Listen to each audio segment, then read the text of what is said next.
आज हम चैप्टर 3 जो कि ग्राफिकल मेथड है उसको हम बोर्ड पे ना पढ़ के पेज पर पढ़ेंगे। और ध्यान दीजिएगा कि चूँकि यह ग्राफ है इसलिए इसको मैं बोर्ड पे बताना भी सही से नहीं समझ रहा कि आपको हम ग्राफ के पेज पर इसे बता सकें। तो ये जो चैप्टर 3 है इसका एक्सरसाइज 3.1 आप ध्यान से समझने की कोशिश कीजिएगा।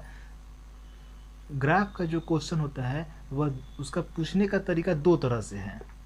एक तो आपको लैंग्वेज के फॉर्म में दे के पूछता है क्वेश्चन, और दूसरा जो टाइप होता है क्वेश्चन पूछने का वो बीजगणितीय रूप में ही दे देता है डायरेक्ट क्वेश्चन और उसको सॉल्व करना रहता है।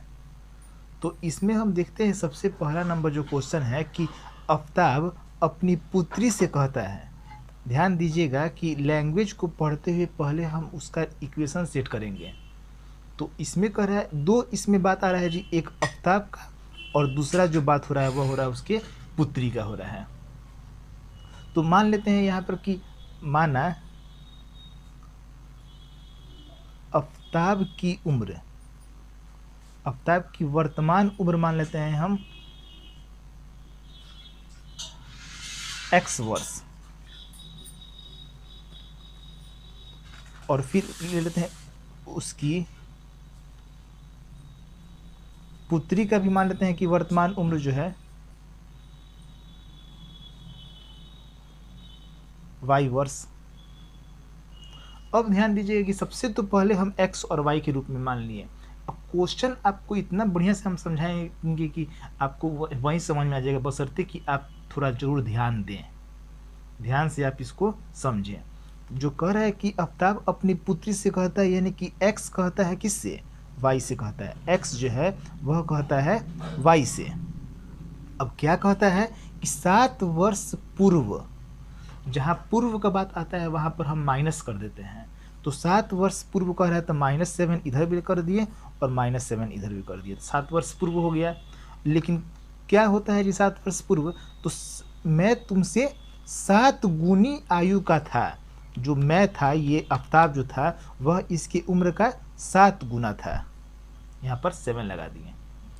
अब x - 7 = 7y, और ये 7 समझे 49, तो x और ये 7y आ गया माइनस में, -49 और -7 जो है कि वो चला गया दूसरे तरफ, तो सिंबल बदल जाएगा, +7 हो जाएगा। तो x - 7y = -42। और ध्यान दीजिएगा अगर इम्प्लाइज दैट छूट गया तो मार्क्स भी कट जाता है। इसको मान ली हम इक्वेशन 1।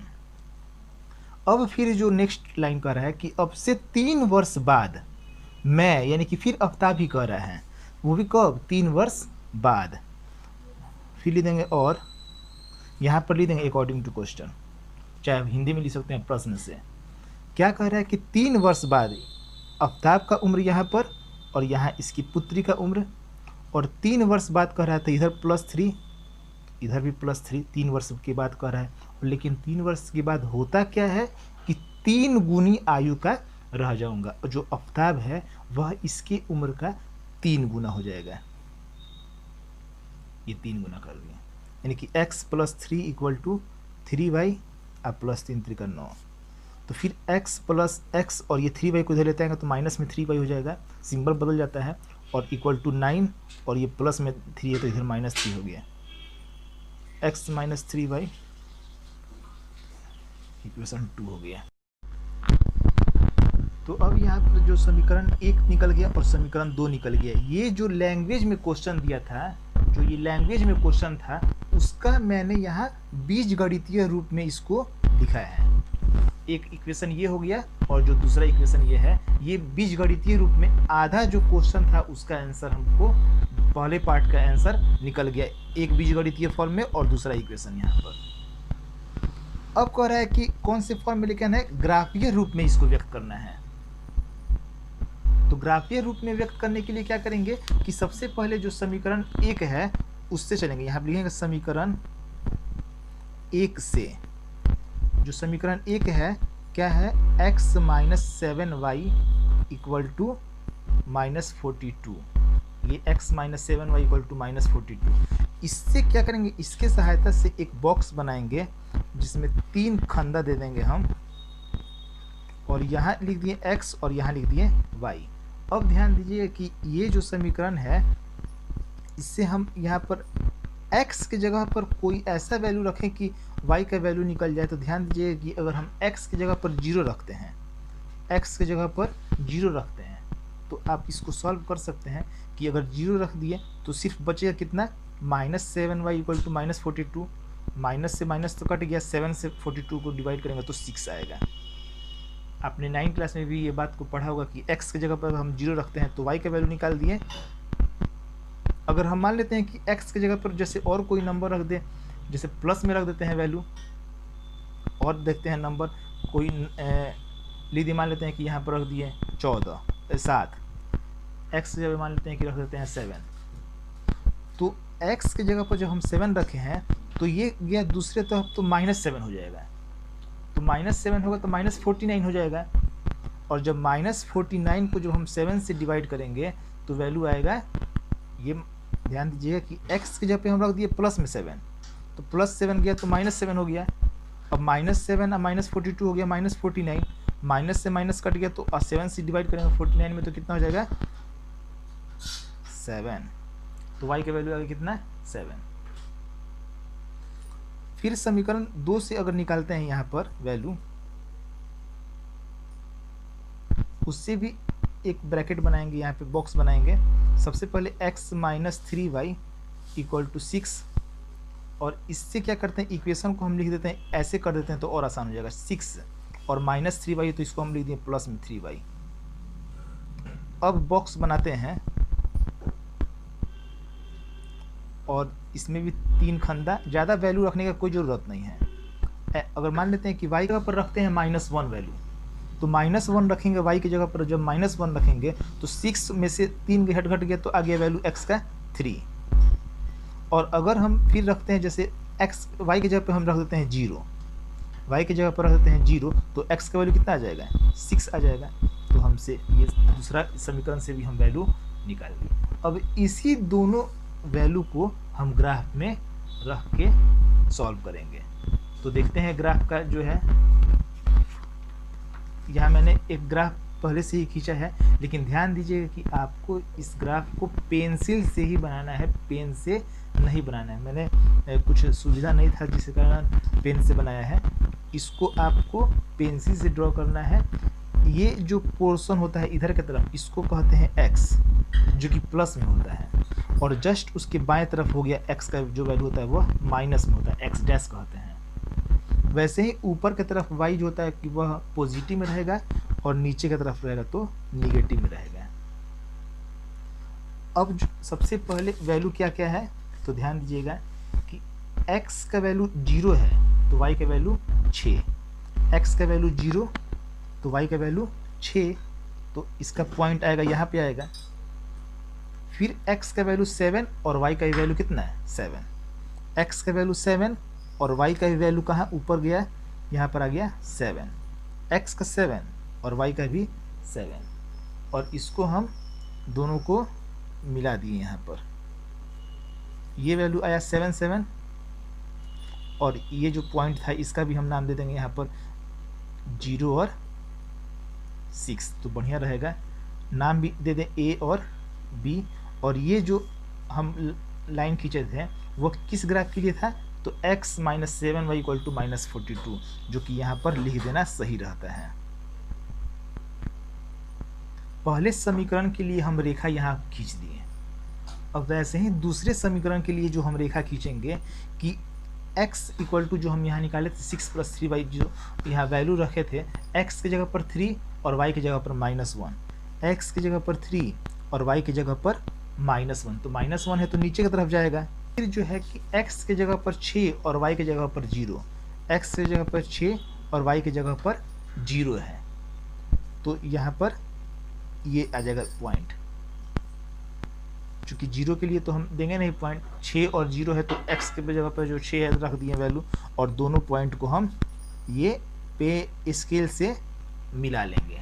ध्यान दीजिएगा पेंसिल से ड्रॉ करना है, और स्केल के ही हेल्प से ज़्यादा आप मतलब कि वो मत होइए कि हाँ हमको लाइन सीधा खींचा जाएगा, गलती हो जाएगा तो फिर आपको पूरा इरेज करना पड़ जाएगा।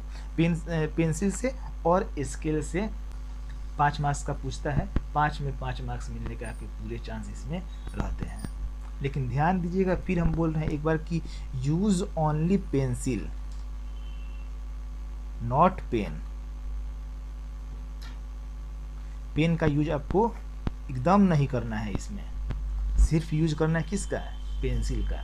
ये हमारा ग्राफीय निरूपण हो गया है। बल्ला है और एक क्या है, गेंद है। तो माना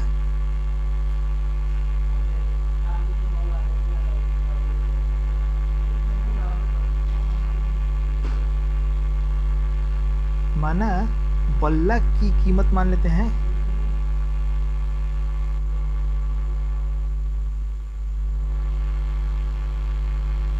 x रुपया, एक बल्ला का मान लिए और एक क्या किसकी कीमत मान लिए, गेंद का। अब ध्यान दीजिएगा कि अकॉर्डिंग टू क्वेश्चन जो कह रहा है क्या, कि 3 बल्ला और 6 गेंद, ये तो हम एक बल्ला और एक गेंद का माने थे, यहाँ पे लिख सकते हैं एक तो बढ़िया रहेगा। तो एक बल्ला और एक गेंद का कीमत था x रुपया और y रुपया, लेकिन यहाँ जो है 3 बल्ले और 6 गेंद का दाम दिया है 3900। 3 बल्ला है यानी कि 3x और 6 गेंद यानी कि 6y इक्वल टू कितना है, 3900। ध्यान दीजिएगा कि सबसे पहले जब 3 बल्ला था तो 3x लगा दिए और 6 गेंद था तो 6y लगा दिए, और 3900 रुपये में दोनों मिलता है तो 3900 कर दिया यहाँ पर। इसमें से 3 कॉमन निकालेंगे और यहाँ 3 से डिवाइड भी लग सकता है, तो इसलिए हम क्या करते हैं कि इसमें 3 कॉमन निकाल के x + 2y इक्वल टू 3900। लेकिन हम 3 कॉमन इसीलिए निकाले हैं क्योंकि इधर डिवाइड पूरा हो जाएगा। अगर डिवाइड नहीं हुआ होता तो हम इसको कॉमन नहीं निकालते। जब 3 से इधर डिवाइड करेंगे तो आ जाएगा 1300। इसको मान ली इक्वेशन फर्स्ट। फिर कह रहा है नेक्स्ट, उसके बाद फिर कह रहा है नेक्स्ट लाइन की, बाद में उसने एक बल्ला और फिर 2 गेंद खरीदता है जी 1300 रुपये में। ध्यान दीजिएगा, एक कह रहा है कि एक बल्ला, फिर लिख देंगे यहाँ पे और एक बल्ला यानी कि x रुपये का, और 2 गेंद खरीदता है यानी कि 2y इक्वल टू 1300। इसको हम मान लिए यहाँ पर इक्वेशन 2। बस 2 इक्वेशन हम यहाँ पर पहले निकाल दिए।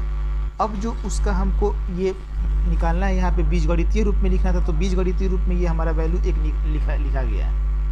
अब जो लिखना है हमको ज्यामितीय रूप, यानी या तो आप ग्राफीय रूप कहिए उसको या फिर ज्यामितीय रूप कहिए, ये कहीं होता है।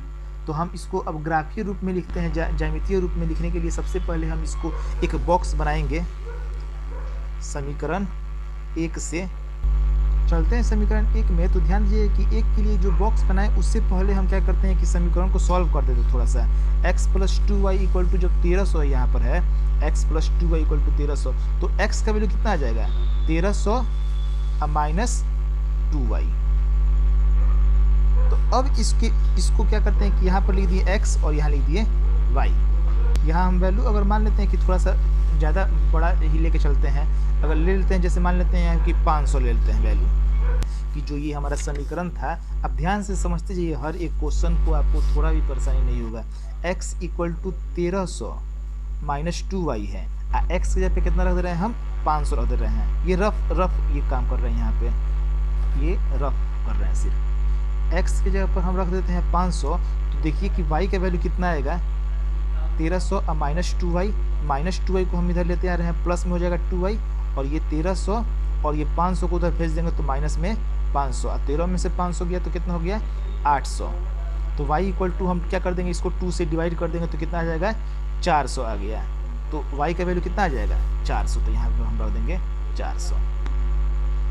फिर वैसे ही समीकरण 2 से चलते हैं। एक मिनट, एक बार और एक वैल्यू निकालते हैं। जैसे हम रख दिए, मान लेते हैं कि यहाँ पर x की जगह पर, चाहे y की जगह पर ही रख दे रहे हैं, y की जगह पर हम मान लेते हैं कि 400 रख दिए, 400 नहीं, y की जगह पर मान लेते हैं कि 500 रख देते हैं। y की जगह पर हम रख दिए 500, तो 5 दूना 10, 1000, और 1300 में से 1000 घट गया तो 300। अब चलते हैं समीकरण 2 से।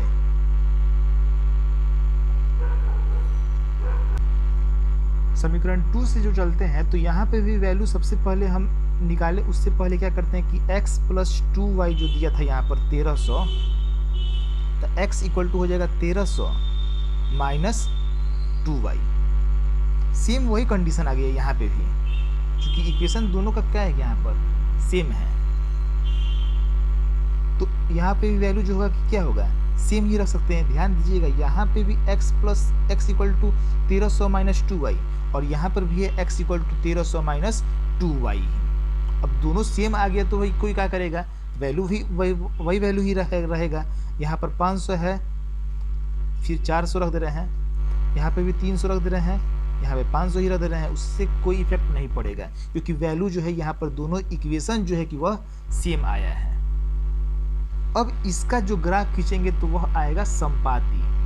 क्यों? क्योंकि मैंने पहले भी बताया है कि अगर a1 by a2, b1 by b2 और c1 बाई c2 तीनों का वैल्यू अगर बराबर होता है तो जो उसका ग्राफीय हल होता है वह संपाती होता है। जैसे इसका ग्राफ खींचते हैं, ध्यान दीजिएगा, तो इसका ग्राफ खींचने से पहले ध्यान दीजिएगा कि जो यहाँ पर वैल्यू आया है कि x का वैल्यू 500 और y का वैल्यू 400, चूँकि 500 और 400 के रूप में है तो इसलिए हम यहाँ पर जो ग्राफ खींचेंगे उसका 100, 200, 300, 400 के रेशियो में लेकर गए हैं। 1-2 के रेशियो में तो लेके जाएंगे नहीं, 100 के रेशियो में है, यहाँ पर 500 है, 400 है, 300 है, तो उसके हिसाब से हम यहाँ पर लिख दिए हैं ताकि परेशानी ज़्यादा न हो। सबसे पहले x का वैल्यू 500 और y का वैल्यू 400। ध्यान दीजिए x का वैल्यू 500 और y का वैल्यू कितना है 400, तो ये ऊपर की तरफ चला गया, यहाँ पर प्लस में है। और फिर x का वैल्यू है कितना 300 और y का वैल्यू है 500। x का वैल्यू 300 और y का वैल्यू कितना है 500 है, तो हम 500 लिख लेंगे। यहाँ पर लेके गए x की जगह पर कितना है 300 है, तो 300 के सामने ले जाके और यहाँ 500 के वैल्यू को लिख। सेम जो दूसरे वाले के लिए भी अगर हम ग्राफ खींचते हैं तो वो इसी लाइन पर ही आएगा, क्योंकि यहाँ पे 500 है, 400 है, तो फिर 500 और 400 यहाँ पॉइंट आएगा, 300 और 500 के लिए भी पॉइंट यहीं पे आएगा। तो इसका जो है कि एक बार तो ये पहले समीकरण के लिए हम ग्राफ खींच दिए हैं, लाइन खींच दिए हैं, और फिर दूसरे वाले के लिए भी वही सेम लाइन आएगा, और यहाँ पर जो है कि उसको हम पॉइंट दे देंगे, एक दे देंगे कितना है 300 और 500, और दूसरे के लिए है 500, 400। यहाँ पर पॉइंट हम दे सकते हैं, ये A है और ये B है, हमारा यही ग्राफ जो है कि वह खिंचाएगा। इसमें और जो है कि कोई तरह का चेंजिंग नहीं होगा, लेकिन ध्यान दीजिए कि आपको यूज पेंसिल, ये ध्यान जरूर दीजिएगा। ध्यान दीजिएगा फिर एक और बात कि यहाँ पे भी कह रहा है कि ज्यामितीय रूप में ही सिर्फ उसको व्यक्त कर देना है। ज्यामितीय रूप कहे या फिर ग्राफीय रूप कहे, दोनों सेम होता है।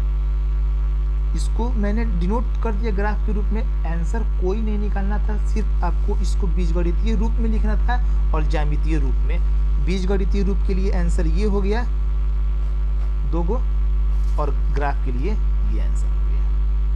हमारा ये जो इक्वेशन था और जो ग्राफ था वो दोनों सेट हो गया। देखते हैं क्वेश्चन नंबर 3। ध्यान दीजिए क्वेश्चन जो है 3rd नंबर, लास्ट इस एक्सरसाइज का लास्ट क्वेश्चन है कि 2 kg सेम वैसे ही क्वेश्चन है और ये बहुत ही आसान एक्सरसाइज है। इसमें आप थोड़ा सा ध्यान दीजिएगा तो आपको ग्राफ पूरा बढ़िया से समझ में आ जाएगा, बशर्ते कि आप उसको तुरंत का तुरंत ग्राफ पे कॉपी पे सॉल्व कीजिए। तब कह रहा है कि 2 kg सेब और 1 kg अंगूर, 2 चीज़ का बात हो रहा है यहाँ पर, सेब का और अंगूर का। तो माना सेब का जो कीमत है, सेब का मूल्य x रुपये और अंगूर का जो मूल्य है उसको मान लिए y रुपये। क्वेश्चन जो कह रहा है कि 2 kg सेब और 1 kg अंगूर, यानी कि 2 kg सेब जब कह रहा है यानी कि 2x प्लस अंगूर कह रहा है यानी कि 1 kg सिर्फ y लगा देंगे और वैल्यू कितना हो रहा है 160 रुपये।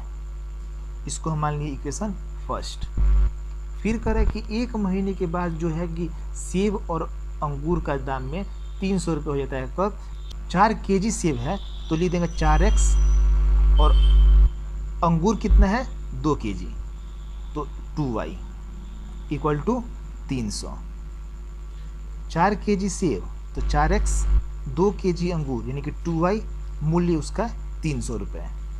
अब ध्यान दीजिए कि यहाँ से हम कॉमन निकाल सकते हैं, तो कॉमन निकाल लेते हैं वैल्यू, क्योंकि कॉमन तभी निकालेंगे जब यहाँ 300 जो है कि वह डिवाइड लग जाए तब। अगर डिवाइड नहीं लगता तो कॉमन निकालने की कोई ज़रूरत नहीं था। तो यहाँ पे हम कॉमन निकाल लेते हैं 2, तो ये हो गया 2x plus y equal to 300। जब 2 से हम डिवाइड करेंगे 300 में तो वैल्यू आ जाएगा कितना है 150। ये माइनस नहीं रहेगा, यहाँ पर प्लस ही रहेगा 150, और ये इस वन इक्वेशन 2। ये हो गया इक्वेशन फर्स्ट, और एक हो गया इक्वेशन सेकेंड। ये 2x plus y equal to यहाँ पर 160 आया था, यहाँ 2x plus y equal to 150 है। 2 समीकरण है, और अब इसका हमको ये सबसे पहले तो जो पार्ट का था बीजगणितीय रूप में लिखेंगे, तो बीजगणितीय रूप में तो लिख दिए, और अब लिखना है इसको ज्यामितीय रूप में है। तो ज्यामितीय रूप कहिए, चाहे ग्राफीय रूप कहिए, चाहे आलेखीय रूप कहिए, इसको बनाने से पहले हमको समीकरण से बॉक्स बनाना पड़ेगा। समीकरण 1 है, उसको लिखते हैं तो 2x plus y equal to 160। 2x plus y equal to 160, तो y का वैल्यू कितना हो जाएगा 160 minus 2x, y equal to हो जाएगा 160 माइनस 2x। और फिर इसके लिए हम बॉक्स बनाएंगे, उसमें 3 खंदा देंगे, और x की जगह पर हम रख दे रहे हैं 60। तो x की जगह जब 60 रखेंगे तो 60 दूना 120 होता है, 160 में से 120 घट गया तो आ गया कितना 40।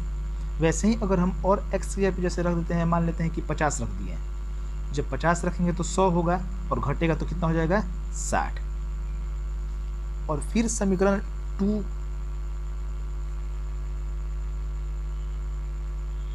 समीकरण जो 2 है उसके लिए भी वैसे ही सॉल्व करेंगे। 2x plus y equal to 150 है, तो y इक्वल टू हो जाएगा 150 और माइनस 2x।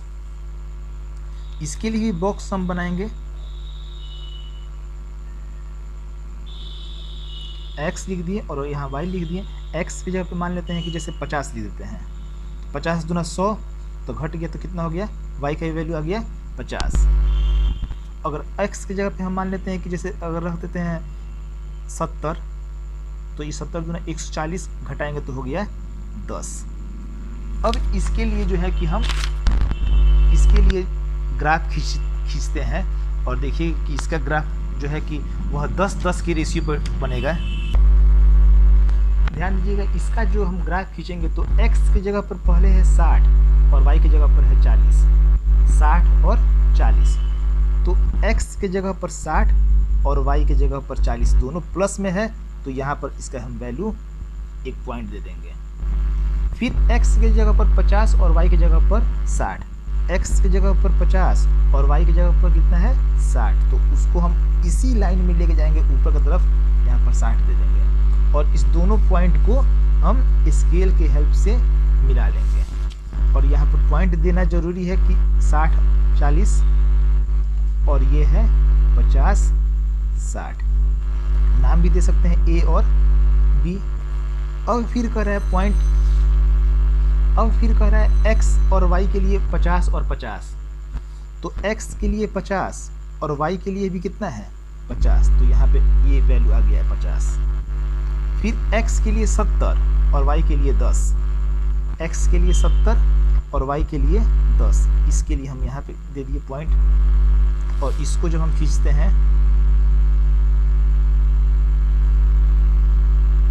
इसको हम और थोड़ा बड़ा कर देते हैं, तो यहाँ पे वैल्यू हम इसका पॉइंट का नाम दे देंगे, यहाँ पे 70 है और 10 है, और यहाँ पर जो पॉइंट आया है उसका 50 50, C और D यहाँ पर पॉइंट दे सकते हैं। यहाँ लिखे हैं 70 और 10 लिखे हैं। तो ध्यान दीजिएगा फिर इसमें भी कि यूज पेंसिल